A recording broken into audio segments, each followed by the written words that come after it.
Pues a ver si me enfoca esta cámara, porque, bueno, en Ahí fin, estás bien. sí, bueno.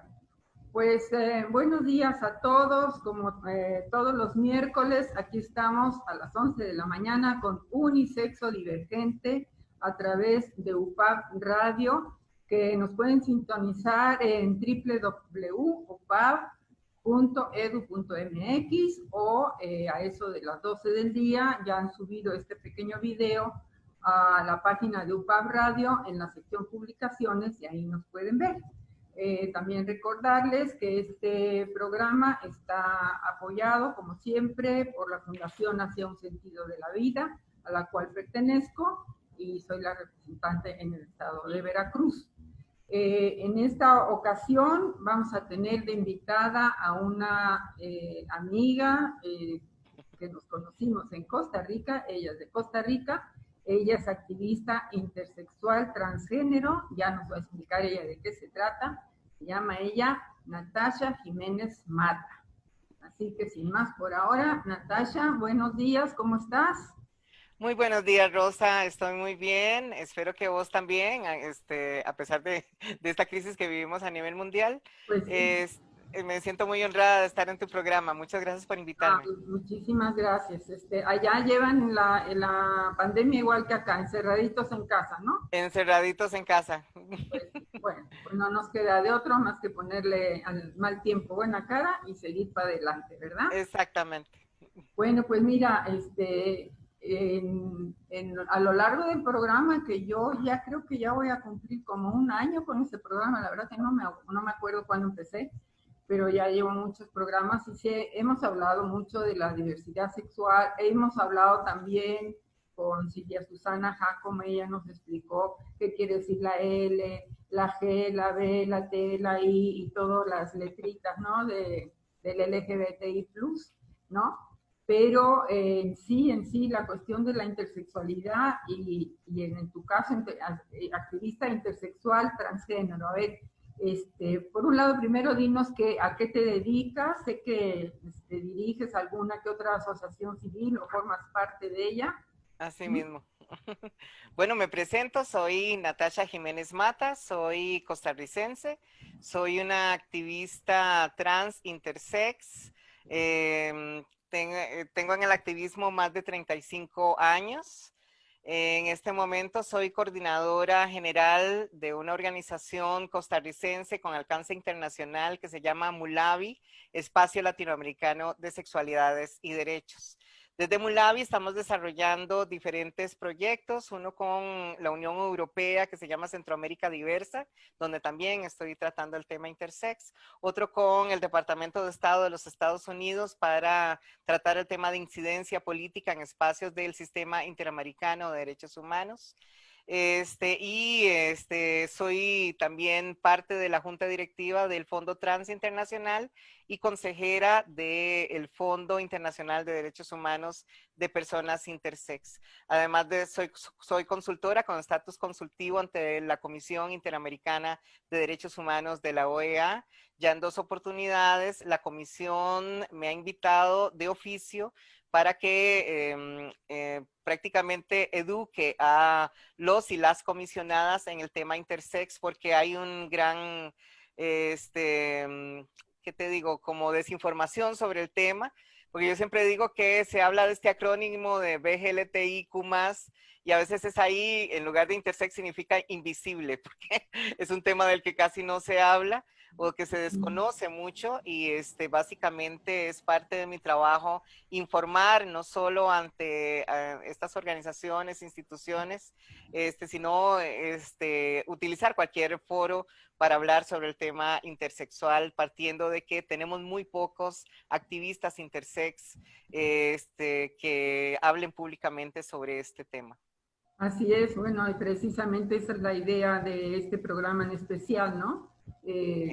Como te digo, ya hemos hablado de la I y hemos dicho que es intersex y lo hemos explicado, pero no con mucha detalle ni con mucha extensión y sobre todo con una persona como tú que de primera mano nos puede explicar bien de qué se trata, ¿no? Así Claro, y yo con que, mucho gusto. no, nosotros al contrario, yo me siento muy halagada y agradecida que hayas podido encontrar un cachito de tu tiempo, porque ya veo que son un chorro de cosas las que haces, ¿no? Pero dime entonces, bueno, en tus propias palabras, venos explicando, a ver, ¿qué es la cuestión de la intersexualidad? A ver, es ahí de la que nadie habla, es ahí de la intersexualidad, básicamente conlleva un cúmulo de formas de cuerpos, porque tiene que ver, la intersexualidad no tiene que ver con una orientación sexual, ni tiene que ver con una identidad de género, tiene que ver con la diversidad de las características sexuales. Eso no quiere decir que una persona intersex no pueda definirse también como gay, como lesbiana, como bisexual o como una persona trans, ¿verdad? Como en mi caso.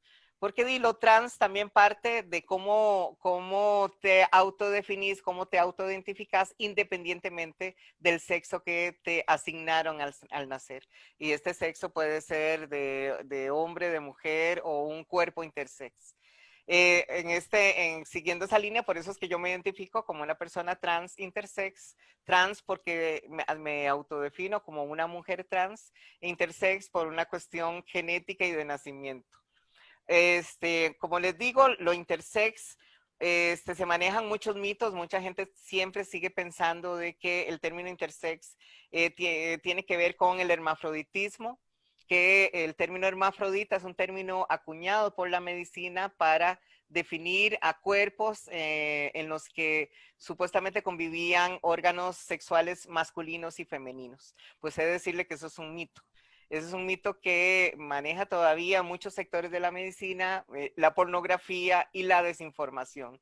Y además de también una leyenda muy antigua en la que se hablaba, escrita por Ovidio, que se llamaba Metamorfosis, donde hablaba de Hermes y Afrodita.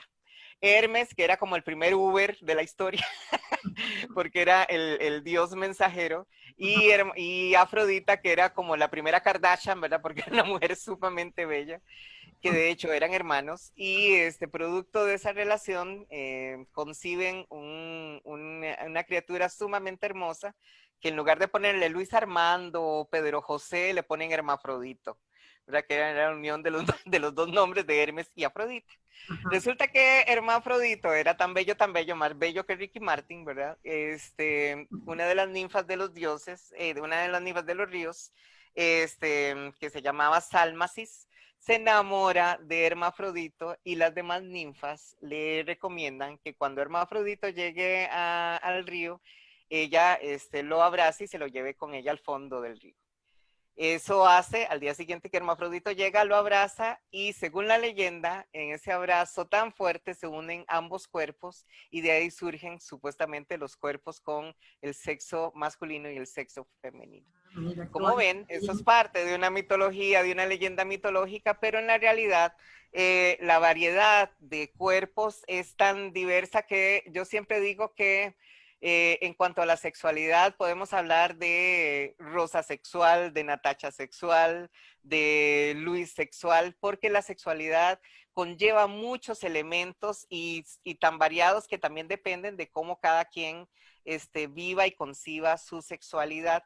En el caso de las personas intersex, también hay una gran variedad de cuerpos, de cuerpos intersex. Según el Catálogo Internacional de Enfermedades, se habla de al menos 32 a 42 formas de cuerpos intersex, pero quienes somos activistas hemos encontrado hasta 75 variaciones de corporalidades intersex. A ver, disculpa que te interrumpa, me dices que Y está por favor, interrúmpame las veces que quiera. no, pero me dices que está en un catálogo de enfermedades, pero eso no es una enfermedad. No, precisamente no es una enfermedad como no era la homosexualidad y como no era hasta hace poco la transexualidad, por ejemplo. Claro. La homosexualidad hasta hace muy pocos años se consideraba una enfermedad mental, ¿cierto? Sí. Y es gracias a que se radica que se empieza a celebrar el Día contra la Homofobia, precisamente porque se radica la homosexualidad. Un grupo de organizaciones en la que incluimos a Mulavi, que es la organización que yo dirijo, que Mulavi de hecho no son siglas como de mujeres latinoamericanas bisexuales, no, sino que es una palabra africana que significa espacio pequeño sin fronteras. Pues Mulavi, en conjunto con otras organizaciones trans, hace trabajo de incidencia ante la Organización Mundial de la Salud, y es hasta hace poco que se sacan de los manuales de psiquiatría todas las identidades trans, y se dejan de considerar enfermedades mentales. Las corporalidades intersex todavía se siguen patologizando y todavía se siguen considerando enfermedades. Y como todavía las siguen considerando enfermedades y patologías, en muchos países latinoamericanos y del resto del mundo se siguen mutilando a niños y niñas intersex porque consideran que estos cuerpos son monstruosos. Les comento una cosa, por ejemplo, en Costa Rica es el tercer país o el tercer lugar en el mundo con más casos de hiperplasia suprarrenal congénita. Suena trabalenguas, pero la hiperplasia, para hablarlo de manera más coloquial y sencilla, lo que hace es virilizar a las niñas. Son niñas que nacen con un clítoris que la medicina considera monstruoso, que considera inaceptable porque puede medir 2,5 centímetros o más. Y para los médicos es inaceptable que una niña ande por la vida con un clítoris que parezca un pene, ¿verdad? Eso, entre otras cosas. Pero, ¿qué es lo que pasa con estas niñas? Que en la mayoría de los casos lo que hacen es mutilar este clítoris y generan muchos daños en la salud de estas niñas, ¿verdad? Insensibilidades y etcétera, etcétera. Discapacidades incluso. Y eso lo hacen con el criterio de que estas niñas tienen que ser penetradas cuando sean adultas, ¿verdad? Que tienen que tener una relación heterosexual donde sean penetradas y de ser posible que sean madres, o por lo menos que puedan tener sexo por penetración.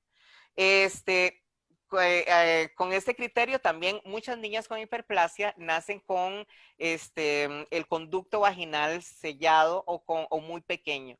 Y también desde muy tempranas edades empiezan a introducirle expansores en la vagina a las bebés para que estos úteros se vuelvan, estas vaginas se vuelvan más elásticas y que puedan aceptar un pene más adelante.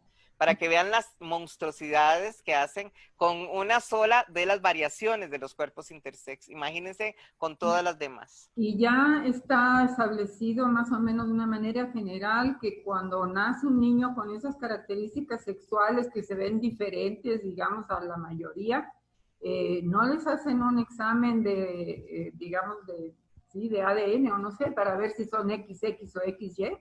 Bueno, eso ya no, todavía la medicina lo sigue considerando determinante, pero la población trans y la población intersex ha demostrado que estos exámenes de cariotipo, ¿verdad? Donde se determina si es hombre o mujer a nivel de cromosomas, no son determinantes. Hemos visto que de una mujer trans nace biológicamente varón, pero se identifica como mujer. Sí, claro. Es más importante dentro de la gama de las sexualidades cómo vos te identificás y no como la medicina te define, ¿verdad? No como la medicina te diagnostica. Es más importante para el ser humano cómo se autoidentifica. Lo mismo pasa con muchas personas intersex. No necesariamente es tan relevante el cariotipo que tenga, sino cómo esta persona se autodefine y se autoidentifica. En Costa Rica, por ejemplo, y en muchos países, lo que hacen desde hace muy corto tiempo para acá es que hacen el tamizaje del talón. Es un examen que hace a los bebés a los 8 días de nacido, donde toman una muestra de sangre del talón del bebé o de la bebé y con esta muestra determinan un número determinado de condiciones. Y dentro de este número determinado, lo que tratan de ver es si esta persona tiene hiperplasia, por ejemplo, en el caso Costa Rica. Y a partir de ahí empiezan todo un protocolo donde en muchas ocasiones estas cirugías las empiezan a hacer antes de que cumplan el primer año de edad, con el criterio de que en la adultez no van a tener recuerdos, ni secuelas, ni cicatrices, etcétera, y eso es una total mentira porque, por supuesto, que eso genera cicatrices, recuerdos, y en algunos casos hasta discapacidades en los cuerpos de las personas intersex. Es como una falta de respeto a ese niño o niña que acaba de nacer, porque finalmente Una él o ella... total falta de respeto, Rosa. Sí, de hecho, en una entrevista, para una investigación que hicimos, en una entrevista que hicimos al director de endocrinología del Hospital Nacional de Niños, nos decían que, y pasa en muchos países del mundo, que esas cirugías las hacen sin consentimiento de los padres y mucho menos de la persona intersex. Las hacen de oficio. Y me decía textualmente este médico que ellos para qué le iban a preguntar a los papás si tal vez no iban a tener el conocimiento para procesar esta situación. Entonces simplemente lo hacían sin consultarlo. Y Qué eso barbaridad, pasa en muchos países del mundo. qué barbaridad. Ay, Dios mío. Pero De hay hecho, otras formas, ¿no? Que no son tan evidentes como un clítoris grande, sino que en los órganos sexuales, en los órganos reproductivos internos, digamos, ¿no? exactamente, sí, como te digo, esta es apenas una de las tantas manifestaciones de las corporalidades intersex. Pueden haber muchas otras manifestaciones, desde testículos ascendidos, un micropene, etcétera, etcétera. Pueden haber muchas otras manifestaciones de los cuerpos intersex. Esto es apenas la hiperplasia es una de las tantas manifestaciones. ¿Hay algún porcentaje a nivel mundial de cuántos niños nacen así, más o menos? ¿O? Hay mucho secretismo en el sector de la medicina para hablar de esto, pero se sabe que al menos un 2% de la población mundial es intersex. Y solo para que te hagas una idea, Rosa, hay tantas personas intersex como personas pelirrojas, por ejemplo. Solo Fíjate, para que se tomen una idea de la cantidad de personas intersexo, o sea que no somos tan raras y raros como la gente piensa, o sea, yo no estoy al lado de la sirena y de la damadrina y del gnomo, o sea, no somos como seres mitológicos, sino que somos seres reales, personas reales, y que somos tan comunes como cualquier otra persona. claro que sí. Qué barbaridad. Es como si, que me choca que lo sigan considerando enfermedad. Digo, es como, no sé, algunas personas que nacen con un ojo verde y el otro azul, o uno café y uno verde, y los consideraran enfermos, que eso no es una enfermedad, es Exactamente, no exactamente. nacen, ¿no? Ujú. Qué barbaridad. O sea, sí hay que luchar por eso. Bueno, yo sé que lo estás haciendo y yo en este segmentito, pues es un granito de arena para que más gente se vaya enterando, ¿no? Y por eso te lo agradezco tanto, Rosa. Sí, sí, sí. ¿Algo más que quieras añadir en cuanto a la intersexualidad? Bueno, yo lo que siempre digo siempre al final de mis conferencias es de que, por ejemplo, y perdónenme que me refiera tanto a mi país, pero es mi referente, Costa Rica reúne más del 2% de la biodiversidad a nivel mundial.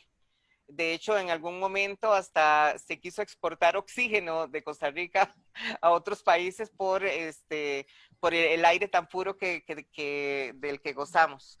Y si celebramos tanto la biodiversidad, no veo por qué no podemos celebrar la diversidad también de cuerpos, de sentires, de saberes, pero sobre todo de corporalidades intersex. ¿Por qué se siguen considerando todavía los cuerpos intersex como cuerpos monstruosos, como cuerpos que tienen que ser colonizados, arreglados y mutilados? Celebremos la diversidad de cuerpos también, Ah, así como celebramos la diversidad de orientaciones, de identidades, de culturas. Celebremos también la diversidad de corporalidades. claro que sí.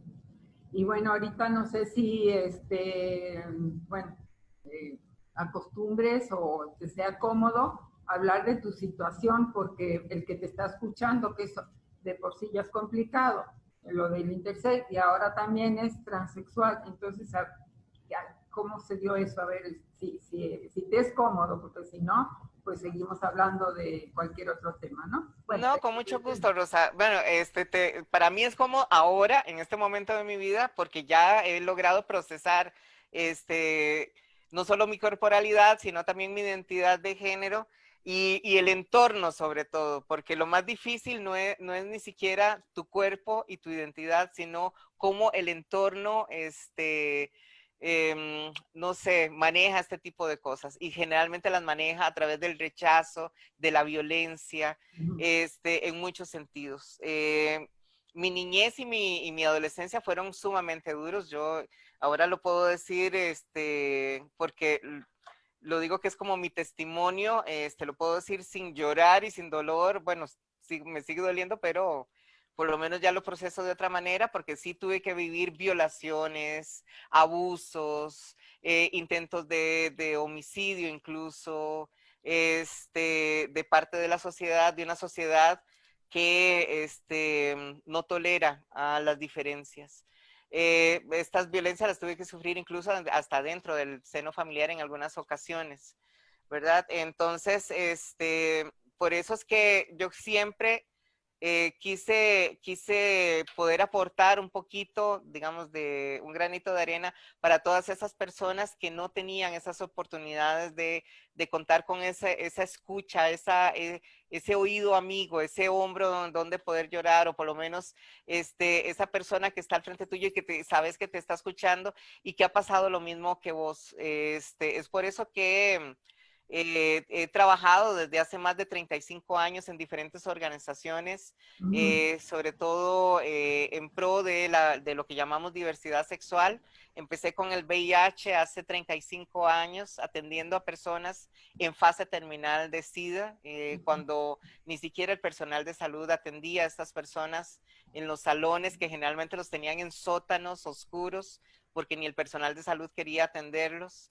Fue así como trabajé también en muchas otras organizaciones y logré también construir el primer grupo de autoayuda para personas trans y sus familias acá en Costa Rica. De hecho, teníamos espacios tan bonitos, uno que llamábamos Saliendo del Gueto.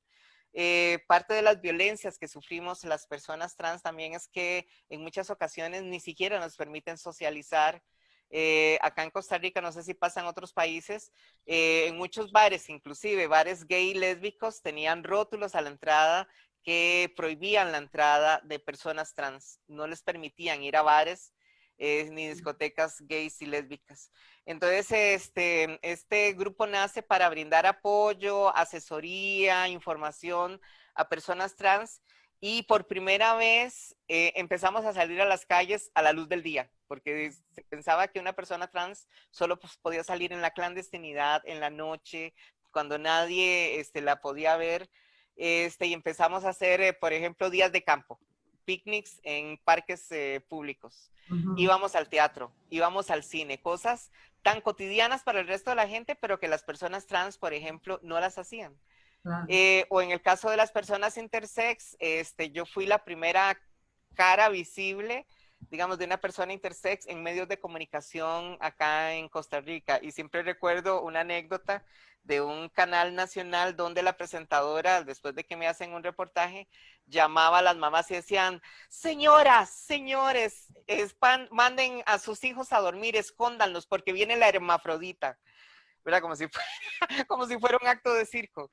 Y eso me marcó mucho, y yo siempre lo cuento ahora con un poco de humor, pero sí ha sido bastante duro, digamos, el ser parte de esta diversidad que es un poco más visible, la parte más visible de la diversidad. Somos a veces balas de cañón, ¿verdad? Somos el objeto de mayores violencias porque esto se nos nota, no tenemos el beneficio del closet como pueden tener otras poblaciones como gays, lesbianas, bisexuales, que mientras no lo digan, no se les nota. Pero esto se nos sale a flor de piel, ¿verdad? Eso se nos ve a veces a simple vista, y eso nos hace objeto también de muchas violencias. Por eso yo digo que la población trans y la población intersex es un ejército de valientes y valientas, que hasta el simple hecho de salir de nuestras casas, hacer una diligencia mínima como ir a hacer las compras, es bastante difícil. Y me refiero a esto de hacer las compras o ir a la farmacia, ahora máxime en tiempos de COVID, porque hay muchos países donde incluso tienen medidas muy drásticas que les llaman la medida de pico y género, por ejemplo en Panamá, en Perú, en Colombia, donde solo dejan salir a las personas a partir del sexo en su cédula. ¿Y qué pasa con una persona trans? ¿Verdad? Que tal vez donde no hayan todavía leyes de identidad, donde no puedan cambiar todavía su nombre y su sexo en su documento de identidad, son personas que no pueden salir. de sus casas, ni siquiera a cuestiones mínimas como comprar una medicina o a comprar una libra de arroz, ¿verdad? Porque no les permiten ni siquiera salir de sus casas. O como el COVID también ha venido a agravar una situación de pobreza que ya era de por sí precaria en las poblaciones trans, porque yo siempre hablo de la cadena de la marginación que empieza en el seno familiar, que generalmente las familias no están preparadas, por ejemplo, para un niño o una niña trans. Y en muchas ocasiones estos niños o estas niñas son echados de sus casas a muy tempranas edades. El sistema educativo tampoco, que es otro eslabón de esta cadena, no está preparado para niños o niñas trans. Y por una cuestión de embudo, la gran mayoría de personas trans, sobre todo mujeres trans, se tienen que dedicar al sexo por sobrevivencia, porque ni siquiera le llamaría trabajo sexual. Incluso muchas personas intersex, aunque ustedes no lo crean, también se han dedicado al trabajo sexual porque no les queda otra opción, la sociedad no les brinda otra opción de subsistencia. Y con esto del COVID, el trabajo sexual se ha visto mermado, las mujeres trans han tenido que salir incluso de las cuarterías donde viven, que a veces son cuartitos precarios, es porque ni siquiera tienen para pagar esos cuartitos. Y no hay campañas tampoco de apoyo para nuestras poblaciones. Como les digo, el COVID ha venido a agravar ya una situación que ya era precaria y dura para muchas de nuestras poblaciones. Y en el caso de las personas intersex, todavía seguimos con estas cirugías no consentidas, cirugías que siguen siendo arbitrarias por parte de la medicina. Nuestra integridad corporal sigue siendo violentada, por el afán de que nuestros cuerpos entren en la norma, que sean normales. Ni siquiera es por una cuestión funcional, es más que todo por una cuestión cosmética, porque la sociedad no admite esta diversidad de cuerpos. Sí. Dime una cosa, como este programa, bueno, originalmente mi idea, pues como ya he formado dos grupos de apoyo para mamás y papás, ¿no? Uno en la Ciudad de México, luego me vine a vivir a Jalapa, aquí formé otro, no se dio en persona, por muy poco tiempo tuvimos concurrencia y ya luego pues abrí mi grupo Jalapa LGBTI en Facebook, ¿no? Ahí sí ya tengo 4,000 personas, algo así, de todo el mundo, pues ya ves, ¿no? El Facebook es a todos lados. Luego hasta me piden árabes o chinos con sus garabatitos ahí, pues no los acepto porque no nos vamos a entender y no tiene sentido, ¿verdad? Claro. Pero bueno, el origen fue lo que me vino a mí a la mente hacer este programa. Digo, si en un grupo a lo mejor puedo hablar con una mamá, dos mamás, o a través incluso del grupo de Facebook me contactan y si viven en Jalapa, no me veo en persona con ellos, ¿no? Qué bueno. Pues qué más razón que a través de la radio que me oiga mucha gente, ¿no? Claro. Entonces, que nos oiga mucha gente. Yo quisiera que me platiques un poquito, precisamente para las mamás y papás que nos puedan estar oyendo, cómo tu papá y tu mamá, cuando tú naciste, cómo la llevaron, cuál fue su reacción, lo que te han contado, por supuesto tú no recuerdas, pero ¿cómo fue? Bueno, sí, lo que me cuenta mi mamá es que cuando yo nazco, a mí me separan de ella por 4 días, precisamente porque ven como ciertas anormalidades, entonces me imagino, ¿verdad? Porque ni siquiera mi mamá lo sabe explicar, solo que hasta el 4.º día de que yo nací me entregan a ella. Y a mi mamá no le dan ninguna información, ¿verdad? Y ella muy sabiamente, dentro de la desinformación que manejaba, nunca me asignó, digamos que eso es algo que yo siempre lo valoro mucho y lo digo en todos los foros, y sobre todo como consejo a los papás, nunca me asignó a que jugara, por ejemplo, con juguetes que eran típicos para niño o juguetes que eran típicos para niña. Ella siempre trató de comprarme juguetes neutros como bloques de armar, rompecabezas, libros para colorear, cuestiones que desarrollaran mi creatividad y que fueran como más neutros. Nunca me endilgó, por ejemplo, una pelota o un carrito, un automóvil o una muñeca, porque dentro de de su ignorancia había mucha sabiduría dentro de ella en ese sentido y yo recuerdo que esos eran mis juguetes. Para mi papá sí fue un poco más difícil, por el machismo imperante, ¿verdad? Imagino yo que no podía concebir un niñe, una niñe como yo, ¿verdad? Y me cuentan que en un momento, como a los 2 años, estaba yo gateando y hizo un intento de matarme con una pistola. Y de no ser por una vecina, que fue la que me salvó, ya no estaría contando el cuento en este momento ante vos. Pero tarde o temprano mi papá como que fue como asimilando las cosas y yo recuerdo que en plena adolescencia más bien él, si veía, digamos, por ejemplo, un programa de un desfile de modas o algo así, él me decía solo ratón. Ratón, venga a ver el programa, ratón, tal cosa. Y entonces, yo creo que tarde o temprano, él como que terminó asimilando la situación. Sí fue bastante duro. La familia más, digamos, como más lejana, sí no lo aceptó nunca. Siempre hubo rechazo, siempre hubo, no sé, comentarios muy duros de parte de tías, sobre todo, de primos, intentos de abuso de parte de tíos, cuestiones de este tipo. Porque algo que pasa con la sociedad y que yo siempre lo digo es que los abusos y las violaciones a veces ni siquiera, o en la gran mayoría de los casos, no son actos sexuales, sino en el caso sobre todo de nuestras poblaciones, son actos de poder, ¿verdad? Para que se sepa quién es el que tiene el poder, quién es el macho en la sociedad, y también para dominar a estos cuerpos que son diferentes para ellos. Le pasa mucho a los hombres trans, ¿verdad? A muchas mujeres lesbianas que piensan, el violador en su mente piensa que con esto nos van a curar, ¿verdad? De esa situación rara. Y eso es lo que me decían, por ejemplo, cuando yo tuve ese episodio de violación, fueron 3 violadores. Y eso es lo que decían, ¿verdad? Que prácticamente con eso me iban a curar de eso mágicamente, de eso raro que yo tenía. Este, la iglesia también fue otra de las situaciones muy duras. Mi familia fue siempre protestante. Yo venía de una familia protestante y recuerdo que en la adolescencia también, porque la adolescencia ya es dura para todo el mundo y para mí fue el triple. Recuerdo que yo, digamos, como ya venía de una familia protestante, siempre iba a la iglesia de niña y en la adolescencia todavía se continuaba yendo a la iglesia.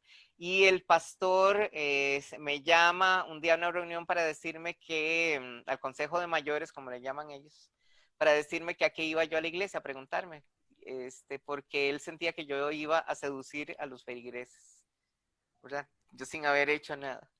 Y entonces esa misma semana me mandan a la mano derecha del pastor, que de hecho era doctor, un cirujano plástico, no tenía nada que ver ni con endocrinología, ni con nada que tuviera que ver con mi condición, pero me llevan donde este doctor para que supuestamente me examine y lo que hace es violarme. Y en esa misma, todo pasa en una semana, en esa misma semana el pastor me señala frente a todos los feligreses y me dice que yo tengo que salir de su iglesia porque yo soy un engendro de Satanás y que en la Biblia no existen seres como yo, que solo existen hombres y mujeres y que él no puede permitir que yo esté en su iglesia. Eso fue de las situaciones más duras que yo viví. Lloré no sé por cuántos días y creo que hice un intento de suicidio, porque si para mí el mensaje que yo había recibido era que a veces ni mi familia ni la sociedad me aceptaba y que ahora hasta Dios me estaba alejando de su lado, que era lo único que me quedaba, entonces no me quedaba nada más para vivir. Afortunadamente ese intento de suicidio tampoco prosperó y sí pasé con una depresión muy severa por mucho tiempo y fue así como un amigo de mi hermana me saca de esa depresión diciéndome que le apoyara cuidando pacientes con VIH. Fue como así empecé a atender a pacientes con VIH y me di cuenta de que había gente con situaciones tal vez más terribles que la mía, o que me necesitaban más en ese momento de que lo que yo me estaba necesitando a mí misma en ese momento. Y entonces me aboqué cuando nadie cuidaba pacientes con VIH, bueno, con SIDA ya, en fase terminal, me dediqué a limpiar sus cuerpos, a bañarlos, a limpiar sus habitaciones, a darles de comer. Y eso me ayudó mucho a, digamos, a ver de otra manera la vida, a valorar más la mía y a valorar la vida de estos seres humanos que estaban sufriendo tanto, no solo por esta enfermedad, porque en ese momento no habían antirretrovirales, no había ningún tratamiento para estas personas. Y recuerdo que en ese momento perdí a 7 amigos, porque morían como moscas. O sea, les daban el diagnóstico y al año y medio, máximo 2 años, ya no estaban. Como que eso te ayudó como que a encontrar sentido de vida, porque tu vida ha seguido por ese Totalmente. camino, ¿no? Totalmente, Rosa. Eso me ayudó a encontrar ese sentido de vida y eso fue como una bola de nieve, me fue llevando a otras organizaciones, a trabajar en otras instancias, otras iniciativas y hasta que llegué, por ejemplo, a la OEA y a las Naciones Unidas a presentar informes y cuestiones de ese tipo. A ver, yo creo que a los oyentes, bueno, a mí me entra el interrogante y supongo que a los oyentes también, de que cómo era tu cuerpo cuando naciste, cuando fuiste, porque ahora me estás diciendo que ibas a la iglesia y que esta niña, dices esta niña, o sea, ya cuando el pastor o como se llame de la iglesia protestante te dice en el público, esta niña no puede estar aquí, o sea, tú ibas vestida de niña, ya desde entonces. No, ya en ese momento ya estaba empezando como una transición. Bueno, yo siempre me consideraba una niña. Siempre me Pero consideré entonces una. naciste como con órganos sexuales más bien parecían masculinos. Parecían, no eran masculinos, No era. parecían. Uh -huh. Entonces, decimos las personas trans e intersex, me diagnosticaron como niño, Uh -huh. pero no era tal, ¿verdad? Y siempre, yo sabía que no, digamos, que eso que decía mi acta de nacimiento no era tal, ¿verdad? Uh -huh. Y yo siempre me identificaba como niña. Mi mamá respetó en cierto sentido eso. La familia más cercana como que lo iba respetando. De hecho, otra anécdota que tengo que contar es que en un principio mi abuelita como que no la aceptaba tanto, ¿verdad? Y hasta me llevó, ya te digo, éramos protestantes, me llevó a otra iglesia que no era esa, a que oraran por mí para que me sacaran ese demonio, ¿verdad? Que hacía que yo me sintiera como mujer. Pero aún así mi abuelita me regaló mi primer vestido. El primer vestido que yo tuve, Qué me lo regaló mi ilusión, abuelita. qué Y bonito, ¿no? Qué ilusión. sí, y recuerdo que en una fiesta familiar me dijo que me lo pusiera y que saliera con la frente en alto, Uh que yo -huh. no tenía nada que ocultar. O sea, para que vean que dentro de tanta adversidad también hay como situaciones bonitas. Pero sí, Cierto, siempre me identifiqué como niña. me estás haciendo recordar, bueno, no sé si tú recuerdas o sabes bien cuál es mi historia y por qué ando yo a donde estoy ahorita. Pues yo tuve un hijo homosexual que hace 27 años murió de SIDA, ¿no? Y bueno, Ujú. también precisamente a partir de ahí encontré sentido de vida, aunque parezca una incongruencia, ¿no? Y, y cuando salió del closet aquí en México, que también hubo rechazo por muchos miembros de la familia extendida, por su padre, ¿no? Incluso por mí, yo también no lo rechacé, no le dije vete a volar o vete a la calle, pero decía no te puedo aceptar porque yo no te veo feliz y finalmente él no era feliz por muchas otras cosas y no tenía nada que ver con su sexualidad.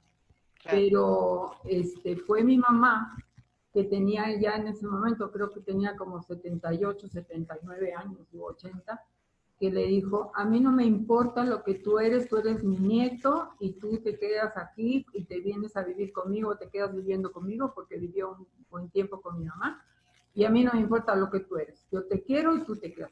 Fue la única y por lo menos la primera que lo aceptó Que abiertamente, congelaste. ¿no? Entonces sí, a veces son las abuelitas las que Pues ahora que ya llego a vieja, yo también digo, es que, pues sí, efectivamente uno ya va adquiriendo no sé, visión de la vida, visión de las cosas y uno se ve todo totalmente diferente, ¿no?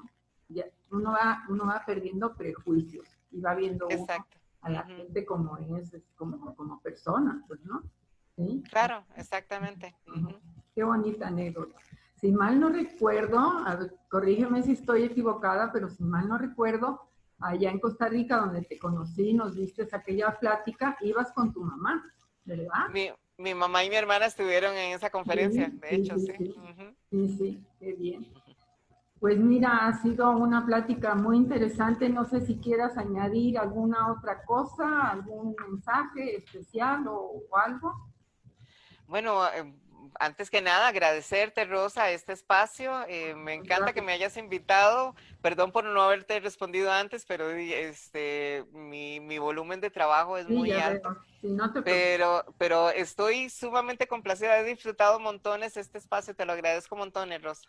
Qué bueno. Y al público que te escucha y que te ve, decirles que esto que llamamos diversidad, o sea, que mal llamamos diversidad, porque diversidad somos todos, todas y todes, incluso las personas cisgénero y heterosexuales, que celebremos realmente la diversidad, pero no solo la diversidad de orientaciones, de identidades, sino también de corporalidades, de estos cuerpos sexuados, que los celebremos, que no los alejemos, que no los mutilemos, en todos los sentidos. No somos tan raros como lo que la gente piensa, las personas intersex no vinimos de un platillo volador, somos seres humanos como ustedes, merecemos también mucho respeto, nuestros cuerpos, nuestras vidas han sido irrespetadas por la medicina y por la sociedad en general, y si una persona intersex se acerca a ustedes, sean respetuosos, trátenle con el respeto que ustedes quisieran que les trataran. Así que nuevamente muchas gracias, Rosa. Pues yo creo que esa es la palabra clave para toda la cuestión de la diversidad de cualquier cosa. Exactamente. Respeto. Esa es Esa es la la palabra. palabra clave. Respeto. No tolerancia, que a mí no me gusta la palabra Ay, no, no, no, no. tolerancia. Yo Yo puedo sí, como yo tolerar, no sé. tolero, yo soy súper. Puedo tolerar a Donald Trump, pero no lo respeto. No, exacto. Sí. Bueno, es que yo ni siquiera lo tolero. No, sí, no, es que ni tolerarlo siquiera. Sí. Pero la palabra clave es respeto.